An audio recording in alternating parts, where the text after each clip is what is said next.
जय हिंद साथियों। आज की इस वीडियो में हम आपके लिए फिर से लाए हैं टॉप 25 क्वेश्चंस जो आप सभी के लिए काफ़ी इंपॉर्टेंट क्वेश्चंस हैं। आप किसी भी एग्ज़ाम की तैयारी कर रहे हैं, ये सभी एग्ज़ाम के लिए काफ़ी इंपॉर्टेंट है। मैंने आपसे पहले भी कहा है कि सारे क्वेश्चन आपके सिलेक्टिव क्वेश्चंस हैं। हमारी तरफ से पूरी कोशिश रहती है कि हम आपको सिलेक्टिव क्वेश्चंस दें और अच्छे कंटेंट दें जिससे कि आपका सिलेक्शन हो। आइए देखते हैं क्वेश्चन आपका क्या है। क्वेश्चन नंबर फर्स्ट है आपका, डॉल्फिन को किस श्रेणी में वर्गीकृत किया गया है। देखिए, डॉल्फिन की यदि बात करते हैं तो स्तनधारी में डॉल्फिन को रखा गया है। डॉल्फिन फिश को स्तनधारी में यानी कि ममल्स में, ठीक है। अगर आपसे पूछा जाए कि ममल्स में क्या डॉल्फिन आते हैं, बिल्कुल करेक्ट आंसर है।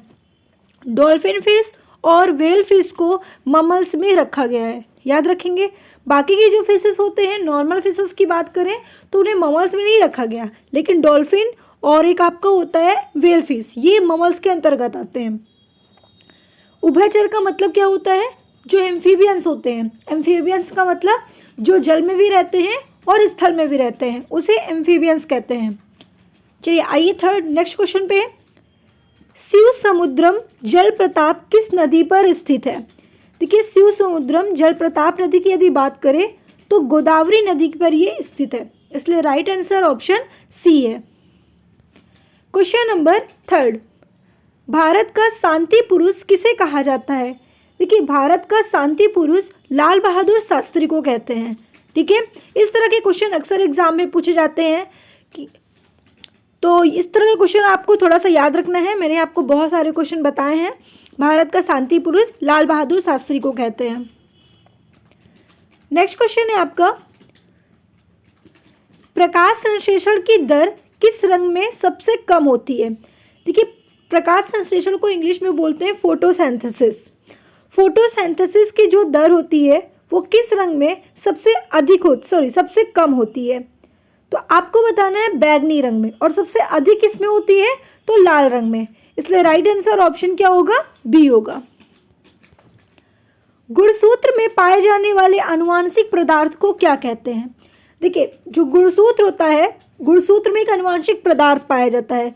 आपको अगर आपने सेल पढ़ा होगा तो सेल में आप लोगों को मैंने बताया था कि जो आपका क्रोमोसोम होता है, गुणसूत्र होता है, ठीक है। गुणसूत्र में छोटे मॉलिक्यूल्स पाए जाते हैं जिसे हम जीन के नाम से जानते हैं, ठीक है। लेकिन यहाँ पे क्या क्वेश्चन पूछा है कि जो आनुवांशिक पदार्थ पाया जाता है गुणसूत्र में, उसे हम क्या कहते हैं, तो उसे हम जीनोम के नाम से जानते हैं, याद रखेंगे।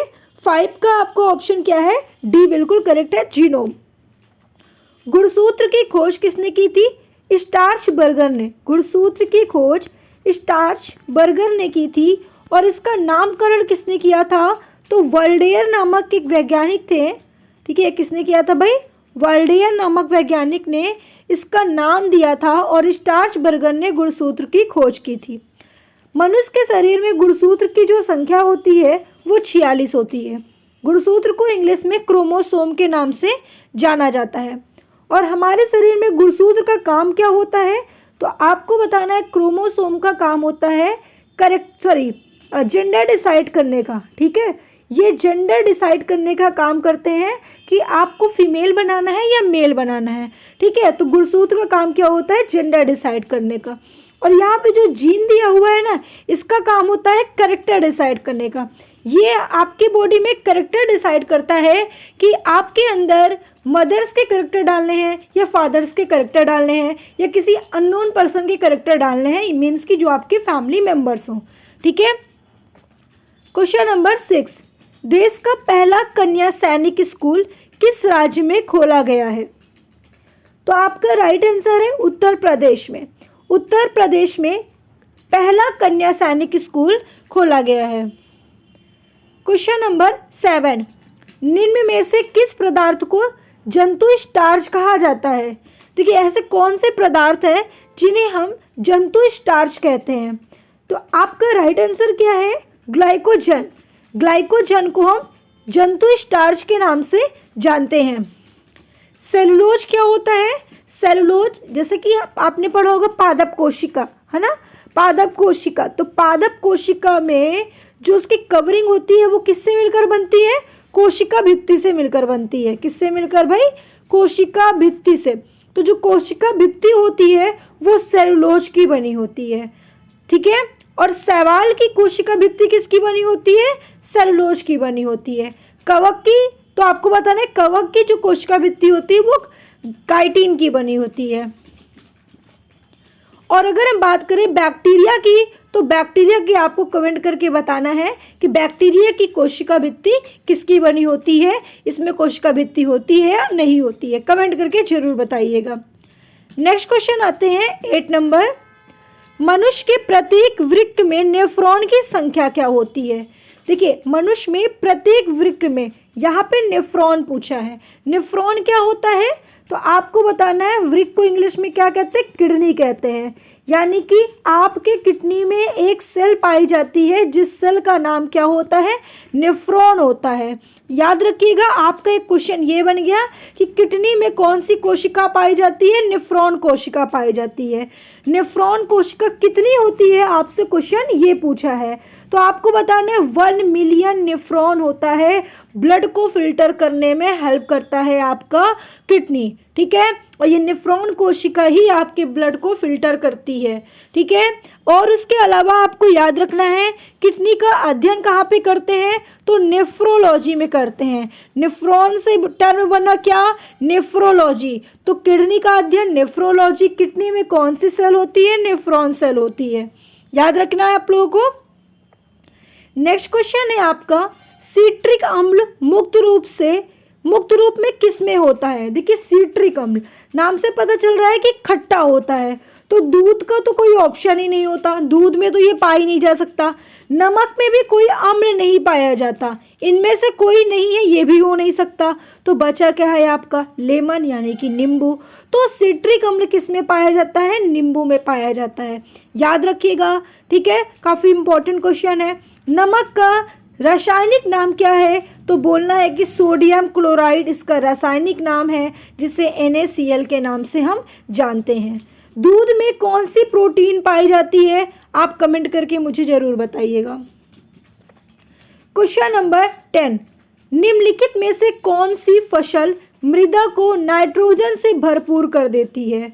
ऐसी कौन सी फसल है जो मृदा को नाइट्रोजन से भरपूर कर देती है? तो मटर है जो मृदा को क्या करती है भाई? नाइट्रोजन से भरपूर कर देती है।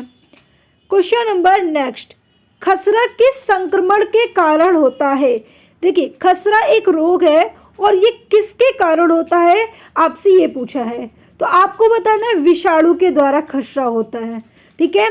विषाणु यानी कि वायरस के द्वारा हमें खसरा जैसे रोग होते हैं।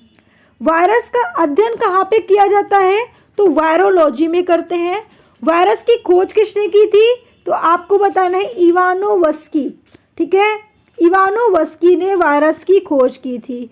कौन से वायरस की खोज की थी? तो TMV, टोमैको मोजैक वायरस, ठीक है। टोमैको मोजैक वायरस की खोज की थी। इतनी चीज़ें आपको यहाँ पे याद रखनी है वायरस से। यहाँ पे जीवाणु की बात करें तो जीवाणु की अगर बात हम करते हैं तो थोड़ा सा देख लीजिए, जीवाणु की यदि बात की जाए तो जीवाणु को इंग्लिश में बैक्टीरिया कहते हैं। और बैक्टीरिया का जो अध्ययन है वो बैक्टीरियोलॉजी में किया जाता है। कहाँ किया जाता है? बैक्टीरियोलॉजी में किया जाता है। इसका डिस्कवर किसने किया था? एंटोनी वॉन लीवेनहॉक ने। मुझे लिखने की ज़रूरत नहीं होनी चाहिए, ध्यान से सुनिएगा। जीवाणु की खोज एंटोनी वॉन लीवेनहॉक ने की थी। और RBC, ठीक है, RBC सेल की भी खोज एंटोनी वॉन लीवेनहॉक ने भी की थी। प्रोटोजोआ की भी खोज एंटोनी वॉन लीवेनहॉक ने भी की थी। और एक सेल होता है जिसे शुक्राणु कहते हैं, इंग्लिश में स्पर्म कहा जाता है, इसकी भी खोज एंटोनी वॉन लीवेनहॉक ने की थी, ठीक है।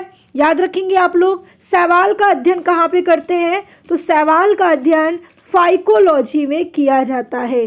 कहाँ पे किया जाता है?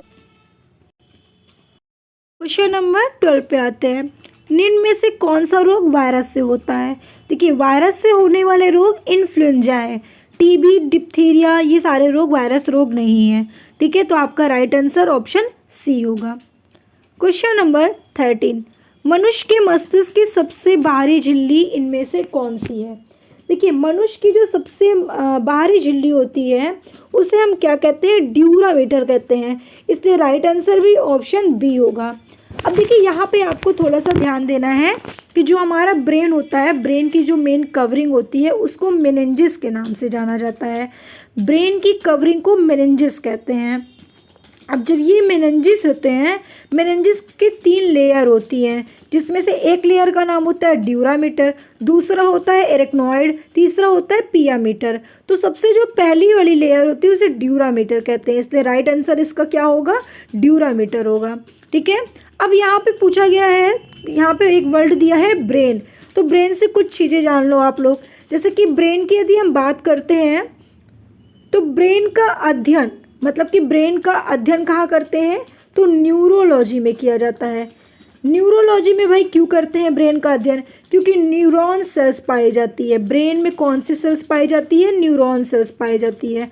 मैक्सिमम 1 मिलियन सेल्स इसमें भी पाया जाता है, और ये न्यूरॉन सेल्स क्या होते हैं भाई, आपके ब्रेन में पाए जाते हैं, और इसी के रिलेटेड टर्म बन गया न्यूरोलॉजी। ठीक है, अब मस्तिष्क का वेट कितना होता है, तो आपको बताना है 1350 से मैक्सिमम 1450 आप ले सकते हो, इतने ग्राम का आपका मस्तिष्क का ब्रेन होता है। नेक्स्ट क्वेश्चन है, खाद्य पदार्थों का पौधों में स्थानांतरण के मुख्य रूप से कौन है, तो सुक्रोज है, इसलिए राइट आंसर ऑप्शन बी होगा। क्वेश्चन नंबर 15, गूंथा हुआ आटा निम्नलिखित में से किस कारण से फूलता है, तो खमीर यानी कि ईस्ट कोशिकाओं में वृद्धि होने से। क्वेश्चन नंबर नेक्स्ट, कौन सी गैस नोबेल गैस कहलाती है। देखिए नोबेल गैस की बात करें तो हीलियम गैस जो होती है वो नोबेल गैस कहलाती है। ठीक है, याद रखेंगे, हीलियम का सिंबल होता है He, कार्बन डाइऑक्साइड का सूत्र होता है CO2, ऑक्सीजन का होता है O2, हाइड्रोजन का होता है H।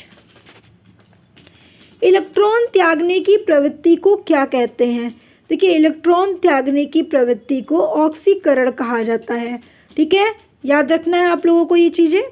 निम्न में से सबसे लंबे गुणसूत्र किस में पाए जाते हैं। देखिए अगर सबसे लंबे गुणसूत्र की यदि हम बात करते हैं तो सबसे लंबे गुणसूत्र ट्राइलियस में पाए जाते हैं। मनुष्यों में गुणसूत्रों की संख्या कितनी होती है, 46 होती है। गुणसूत्र की खोज किसने की थी, तो आपको बताना है स्टार्चबर्गर ने की थी। इसको नाम किसने दिया था, तो नाम दिया था वाल्डेयर ने।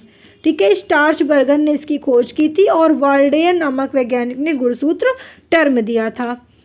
नेक्स्ट है आपका, मीमांसा दर्शन का संस्थापक किसे माना जाता है।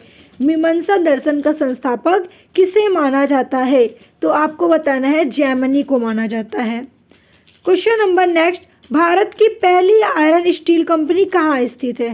देखिए भारत की पहली आयरन कंपनी है वो आपकी जमशेदपुर, ठीक है, जमशेदपुर में स्थित है, इसलिए राइट आंसर ऑप्शन ए है। क्वेश्चन नंबर नेक्स्ट, किस रक्त समूह को यूनिवर्सल डोनर कहते हैं।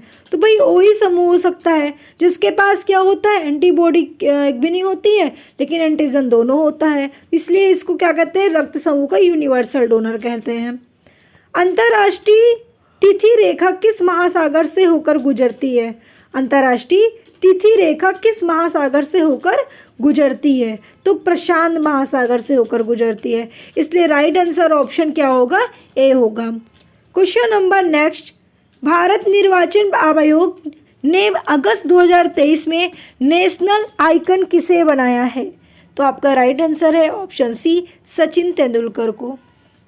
क्वेश्चन नंबर नेक्स्ट, संगीता कलनिधि पुरस्कार 2023 किसे मिला। संगीता कलनिधि पुरस्कार 2023 से वो बॉम्बे जयश्री को मिला, इसलिए राइट आंसर ऑप्शन ए होगा।